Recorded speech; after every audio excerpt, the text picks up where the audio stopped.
എൻ്റെ വിക്ടറിനെ കൊന്ന എല്ലാ ആൾക്കാരെയും ഞാൻ കൊല്ലും. അവരെ ചോരയിൽ കുടിപ്പിച്ച് കിടത്തും. സൂപ്പർ സ്റ്റാർ ഉണ്ണി മുകുന്ദൻ്റെ മാർക്കോയിലെ ഗംഭീര ഡയലോഗുകളിൽ ഒന്ന് മാത്രമാണിത്. KGF-നെ കടത്തിവിട്ട വിധം വാലസും മാസും ബീജവും കൊണ്ട് മലയാള സിനിമാ ലോകത്തെ ഞെട്ടിച്ചിരിക്കുകയാണ് മാർക്കോ എന്ന സൂപ്പർ ഹിറ്റ് മൂവി. ഉണ്ണി മുകുന്ദൻ്റെ രാഷ്ട്രീയം നോക്കി ഒരുപാട് ആൾക്കാർ ഈ പടത്തെ ഡീഗ്രേഡ് ചെയ്യാൻ ശ്രമിക്കുന്നുണ്ടെങ്കിലും ഒരിക്കൽ പോലും അത് വിലപ്പോവില്ല. കാരണം അത്ര ഹൈപ്പിലും മാസിലുമാണ് ഈ പടം വന്നുകൊണ്ടിരിക്കുന്നത്. വിമർശകർ പോലും ഇതിനെ അംഗീകരിക്കും. തിയേറ്ററിൽ സിനിമ തുടങ്ങുന്ന മുതൽ സിനിമ അവസാനിക്കുന്നതുവരെ ഒരിക്കൽ പോലും ലേറ്റ് ഇടണമെന്നാണ് തിയേറ്ററുകാരുടെ നിർദ്ദേശം.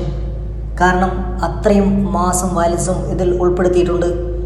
ഒരു പടത്തിന് വേണ്ടി എത്ര അധികം ഒരാൾക്ക് ഡെഡിക്കേഷൻ ചെയ്യാൻ പറ്റുമോ അത്രയധികം ഉണ്ണി മുകുന്ദൻ ഡെഡിക്കേഷൻ ചെയ്തിട്ടുണ്ട്. അത് അദ്ദേഹത്തിൻ്റെ ബോഡിയിലും ലാംഗ്വേജിലും പെരുമാറ്റത്തിലും കാണുന്നു. ഈ ക്രിസ്മസിന് ആഷിക് കപൂറിൻ്റെ റൈഫിൾ ക്ലബ്ബും ഉണ്ണി മുകുന്ദൻ്റെ മാർക്കോയും നേർക്കുനേർ ഏറ്റുമുട്ടുമ്പോൾ വിജയം ആർക്കും എന്ന് സുനിശ്ചിതമല്ല.